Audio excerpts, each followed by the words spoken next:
Tellement ébloui par le sourire de Sylvie et de Laura que je ne vois même plus l'heure. Si, il est 8h16, bienvenue à bord si vous nous rejoignez. Effectivement, Laura et Sylvie sont avec nous pour faire pétiller le plateau de votre télé ce matin. Votre télé matin, bien sûr, aujourd'hui. Pourquoi vous me regardez comme ça? Parce que je suis subjuguée. Comme bien. vous nous faites des compliments, je vous en fais par le regard. Je vous en fais tous les jours. Et C'est notamment, vrai. je voudrais vous féliciter, Laura, de parler de ce qui s'est passé en février dernier, aujourd'hui, 6 mois après. Non, mais c'était important de prendre un peu de recul pour parler effectivement du fameux Pass Culture qui est destiné, on le sait, hein, aux jeunes de 18 ans, avec entre autres à la clé un chèque quand même de 500 € qui est offert. Pour faire des activités culturelles. Ça peut être des achats, de la musique, des livres, des places de cinéma, mais également des cours, si vous voulez prendre des cours de guitare, des cours de danse. C'est très ouvert comme passe culture. Et d'équitation, comme on le voit derrière vous. Exactement. Hein, sur les et l'expérience a été menée dans 14 départements. C'est pas que à Paris, comme on dit. Ah non, non, c'est loin d'être qu'à Paris. Voilà. On avait annoncé le Pass Culture, nous-mêmes ici à Télématin. C'était l'occasion de faire un petit bilan et d'aller rencontrer Éric Garando, qui est à l'origine du projet, et une utilisatrice.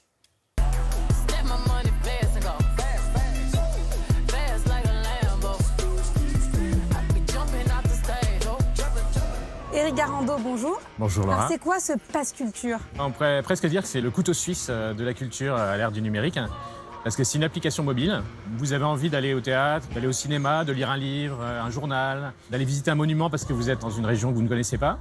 Et bien, le Pass Culture va vous donner toute l'information disponible dans tous les domaines de la culture, y compris la culture numérique, si vous voulez faire un jeu vidéo ou voir une œuvre en réalité virtuelle. Le Pass Culture, c'est d'abord pour les 18 ans. Quand on a 18 ans, on est autonome. En même temps, cette autonomie, elle est parfois bridée par le fait qu'on n'a pas d'argent, on n'a pas de moyens de transport. Donc le Pass Culture, c'est 500 € qu'on vous donne pour pouvoir prendre un cours de musique, acheter une guitare, aller au théâtre, éventuellement même avoir une solution de transport pour aller dans un musée, acheter un livre. Dans tous les domaines de la culture, on vous offre du pouvoir d'achat et aussi on vous offre de l'information. Parce que parfois, on a une envie, mais on ne sait pas exactement ce qu'on veut faire.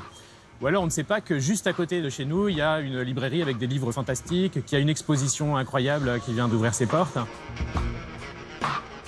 Déborah, bonjour. Vous êtes utilisatrice du Pass Culture. Est-ce que c'est vraiment efficace? À chaque fois que je voulais sortir, je ne savais pas quoi faire. Et je ne savais pas vers où m'orienter. Et là, le fait qu'on ait une application où on peut défiler et avoir différentes offres, ça nous donne envie de sortir. Et qu'est-ce que vous avez découvert grâce à ça, par exemple?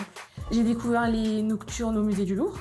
J'ai découvert aussi un site pour apprendre la photographie, bien poser son appareil, les différents modes, portraits. J'ai aussi la possibilité d'aller à des festivals comme Soliday qui était sorti et que je ne connaissais pas et que j'ai connu grâce au Pass. Quelles sont les conditions pour y avoir accès? À terme, tous les jeunes de France auront accès au Pass Culture et même toute la population française aura accès à certaines fonctionnalités du Pass Culture. Pas forcément les 500 €, mais tout le reste. Et c'est important, tout le reste. C'est aussi ce qui permet de connaître tout ce qui se passe dans la culture, de réserver. Mais aujourd'hui, on travaille avec les jeunes. Il suffit d'avoir 18 ans et d'habiter dans 14 départements, qui sont plus que des tests. On est dans un déploiement progressif. Merci beaucoup. Ben, merci, Laura. Et dans le bilan, Laura, il y a des petites choses qui vous ont un peu... Rassuré. Rassuré. Rassuré pour cette génération. C'est les millennials, finalement, les 18-25 ans. C'est le digital. C'est le digital à 100%. Ils sont sur leurs Tout écrans. est au bout du doigt. Et bien, figurez-vous que parmi les dépenses effectuées, 45% concernent les livres. Et j'ai trouvé ça très rassurant. C'est bien. De voir que cette génération-là lisait. On a besoin de lecture.